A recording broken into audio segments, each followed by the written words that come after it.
Hello friends, Radhe Radhe. कैसे हैं आप सब। आज मैं आपको बताऊंगी मरने के बाद आत्मा का क्या होता है। मरने के बाद आत्मा कितने दिन घर में रहती है, आखिर क्या होता है। मृत्यु के बाद आत्मा कितने दिन में दूसरा शरीर धारण करती है। अक्सर ये सवाल मन में आ ही जाते हैं, कुछ भी हो जाए तो। ऐसे में कई बार हमें गलत जानकारियाँ भी मिलती हैं, जैसे मृत्यु के बाद आत्मा भूत बन जाती है, भूत प्रेत बन जाती है, या फिर भटकती है, या फिर स्वर्ग में जाकर आराम करती है, वगैरह वगैरह। लेकिन पुराण क्या कहते हैं, गरुड़ पुराण क्या कहता है, हमारे शास्त्र क्या कहते हैं, ये सबको जानना ज़रूरी है। तो वीडियो को लाइक ज़रूर करिएगा, अच्छी लगी तो सब्सक्राइब करिए और एक कमेंट ज़रूर दे दीजिए अगर आपको वीडियो अच्छी लगती है तो।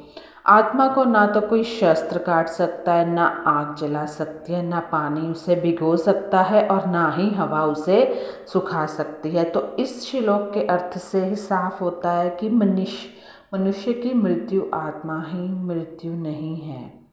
सिर्फ शरीर का नाश होता है, आत्मा तो अपनी सफ़र पर निकलती है। कोई जो श्लोक है गरुड़ पुराण में, एक श्लोक है इसके बारे में, उसका अर्थ है ये।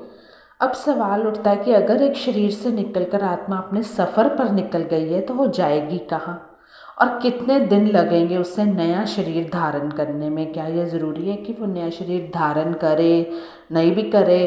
क्योंकि अगर ऐसा है तो मोक्ष पिक्चर में कहाँ आता है फिर।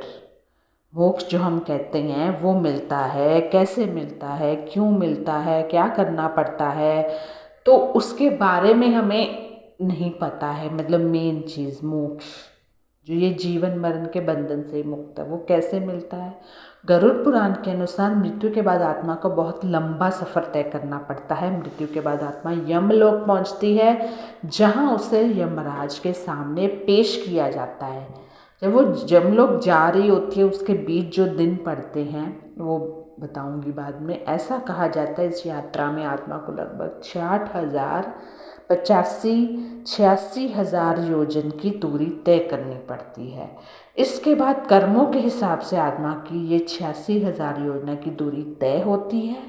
कर्म अच्छे हों तो यमलोक पहुँच में किसी तरह की प्रताड़ना नहीं होती, और अगर कर्म बुरे हों कहा जाता है तो आत्मा को बहुत कष्ट पहुंचाया जाता है, उसके साथ बहुत गलत किया जाता है। तो हमारे कर्मों के हिसाब से हमारी आत्मा कैसे होगी, कैसे नहीं होगी, क्या पुनर्जन्म मिलेगा, क्या मोक्ष मिलेगा, कर्म के अनुसार मिलता है पुनर्जन्म। गरुड़ पुराण में उल्लेख मिलता है कि मनुष्य के द्वारा किए गए कर्म ही उसकी आत्मा के सफ़र को तय करते हैं। आपको ईश्वर ने एक हार्डवेयर दे दिया है जिसे शरीर कहते हैं। इसमें सॉफ्टवेयर है जो आत्मा है। आप इस हार्डवेयर के जरिए जो भी सॉफ्टवेयर में फीड करते रहेंगे, इस सॉफ्टवेयर को नियति तय करेगी।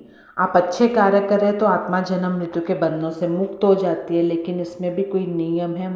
क्योंकि मनुष्य जब तक अपने पूर्व जन्मों के कर्म के बंधन से मुक्त नहीं होते, मोक्ष नहीं मिलता। जिन लोगों को लगता है अगला जन्म ही नहीं है, वो बिना सोचे समझे जांचे परखे कर्म करते रहते हैं। उन्हें पता है कि जो है बुरे कर्म हैं यहीं पे मिल रहे हैं, अच्छे कर्म है वो भी यहीं पे मिल रहे हैं, तब वह इसे जारी रखते हैं। तो ऐसे में लोगों का पुनर्जन्म होता है, उनकी आत्मा फिर से पृथ्वी लोक पर मनुष्य के रूप में जन्म लेकर उन्हीं बुरे कर्मों को भुगतती है। हम बोल देते हैं कि यहीं पे है स्वर्ग नर्क। तो जो बुरे, आपको तो पता है आपने कितने बुरे किए हैं, बस आप थोड़ा सा बीमार वगैरह होते हो, आप बोल देते हो कि हम भोग लिया। अब और भी बुरे कर्म किए हैं तो अगला जन्म भुगतना पड़ेगा, अगले जन्म में भी।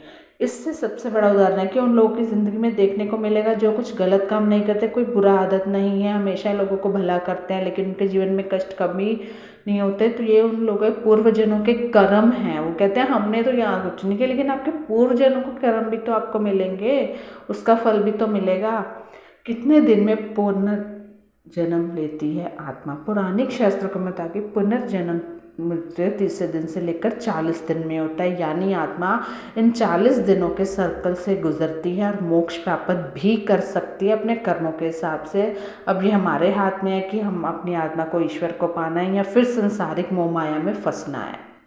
गरुड़ पुराण में भगवान विष्णु के वाहन पक्षीराज गरुड़ पूछते हैं, नारायण, मृत्यु के बाद आत्मा का क्या होता है। आत्मा कितने दिनों के बाद यमलोक पहुंचती है? गरुड़ के सवाल का जवाब देते हुए भगवान विष्णु कहते हैं, मृत्यु के बाद जीव आत्मा को यमलोक तक की यात्रा करने में पूरे 47 दिन लग जाते हैं, यानी कि 86,000 दूरी तय करनी पड़ती है। तो इन 47 दिनों के दौरान उसे कई तरह की यातनाओं का सामना करना पड़ता है। अगर तो उसके अच्छे कर्म है तो उसकी आत्मा धीरे धीरे आराम से यमलोक तक पहुंच जाएगी। मृत्यु के पहले मिलते हैं ये संकेत। भगवान कहते हैं जब किसकी मृत्यु निकट आती है तो सबसे पहले व्यक्ति को आवाज़ आती है। मृत्यु से कुछ समय पहले व्यक्ति को दिव्य दृष्टि प्राप्त होती है, जिससे मनुष्य ने संसार को एक रूप में देखने लगता है और इस तरह से उसका शरीर की सारी इंद्रियां शिथिल हो जाती हैं। जब व्यक्ति की मृत्यु हो जाती है तो यमलोक से 2 दूत आते हैं। दूतों को देख आत्मा शरीर का त्याग कर बाहर निकल जाती है।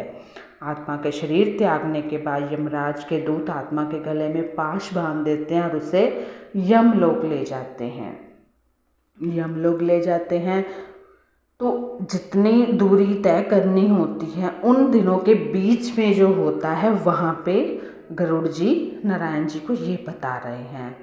ऋतिक व्यक्ति ने अगर अपने जीवन में बेबकाब पाप कर्म किए तो यमदूत पापी आत्मा को गर्म वायु, अंधेरे रास्तों वगैरह से लेके जाते हैं यमलोक में और मार्ग में उसे रास्ते में उसे कई तरह की यातनाएं देते हैं। इसके बाद आत्मा को आकाश मार्ग से वापस फिर उसके घर छोड़ दिया जाता है। कहा जाता है कि मृत्यु के बाद मृतक की आत्मा अपने परिवार वालों के साथ पूरे 13 दिन रहती है और मृत्यु के बाद होने वाली अंतिम क्रियाओं रस्मों को देखती है। 13 दिन बाद जब आत्मा का पिंडदान होता है, जिसको हम 13वीं कहते हैं, क्रिया कहते हैं, ब्राह्मण भोज होता है, उसके बाद यमराज के यमदूत आत्मा को फिर से लेने के लिए आते हैं। इसलिए हिंदू धर्म में किसी भी मृत्यु के बाद 13वीं 10 दिनों तक पिंडदान ज़रूरी माना गया है। जब दोबारा लेने आते हैं, क्योंकि इससे आत्मा को यमलोक तक की यात्रा करने की शक्ति मिल जाती है, लेकिन इसके बाद भी यमलोक तक की यात्रा आत्मा के लिए आसान नहीं होती है। जब 13 दिन बाद यमदूत आत्मा को यमलोक ले जाने आते हैं तो आत्मा को सबसे पहले वैतरणी नदी पार करनी पड़ती है। इस नदी को गंगा नदी का रौद्र रूप कहा जाता है। यह नदी लाल रंग की होती है क्योंकि इसमें आग की लपटें निकलती हैं। नदी पार करते हुए आत्मा को खतरनाक जीवों का दंश झेलने पड़ते हैं।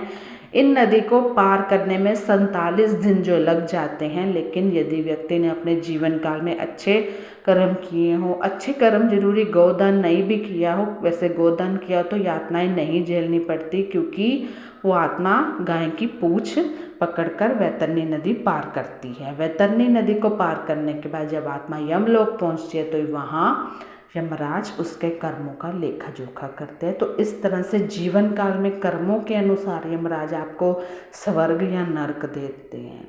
तो इसलिए व्यक्ति को अपने जीवन में हमेशा अच्छे कर्म करने हैं। अच्छे कर्म का फल न सिर्फ जीवन बल्कि मृत्यु के बाद भी मिलेगा। हमारे कर्म हमारे साथ जहाँ जहाँ पुनर्जन्म होगा, नया जन्म होगा, पुराना जन्म होगा, हमारे साथ चलेंगे। तो वीडियो लाइक ज़रूर करिएगा।